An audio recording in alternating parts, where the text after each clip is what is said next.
Hello everybody, my name is Ye. I'm a project manager at Spark Academy, a new company powered by Sparkworks. Today in our book series, we're going to focus on empathy, the Spark starting point of human-centered design. Recently, I have read the book Wired to Care.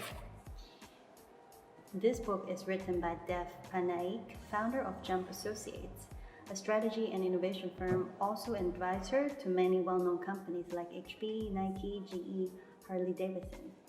In this book, he talked about how can a company prosper by creating widespread empathy. I think the book brings a very important message that many companies don't think empathy is important because it's mostly well known as a soft and unscientific concept. In the business world, where it's driven by efficiency and revenues, when it comes to success, empathy seems to be very low in the priority list. One point was mentioned in the book was the connection between data and interpretation. In the current era of data, many companies are making decisions based on numbers and market reports, considering this to be the most effective and scientific approach. But the question is, most of us who is working in an organization, especially the ones for the big corporates, are making a product for somebody we have never met. So how can we actually interpret these data and be sure that the product we're producing is actually what our customer needs?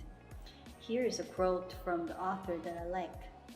Effective decision makers feed their heads with multi-sensory information to review the meaning behind the data. And finally, I also enjoyed a lot the neuroscience perspective when it comes to empathy. Research showed that we humans has no problem to imagine how people who are similar to us in, for example, education or political background, react in certain situations.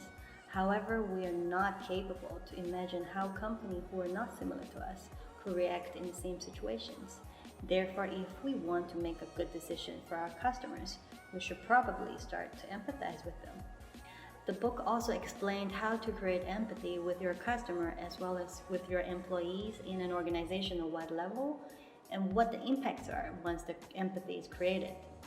I think this is very interesting read for all companies, especially for the ones who feels that they have lost the connection with their customers or consumers, and also for those who think empathy is not part of their strategy, as well as for the individuals and decision makers who wants to see the different outcomes that one can reach with empathy. Here in Sparkworks, we also offer different methods and approaches to support companies to empathize with their target audience. For example, how to identify their behaviors and find out their underlying needs. We do in-depth and spontaneous interviews, on-site observations, and service testing. Hope you find it interesting. If you want to hear more about how we can help you, or if you have any feedback or questions regarding this topic, we will be very happy to hear from you.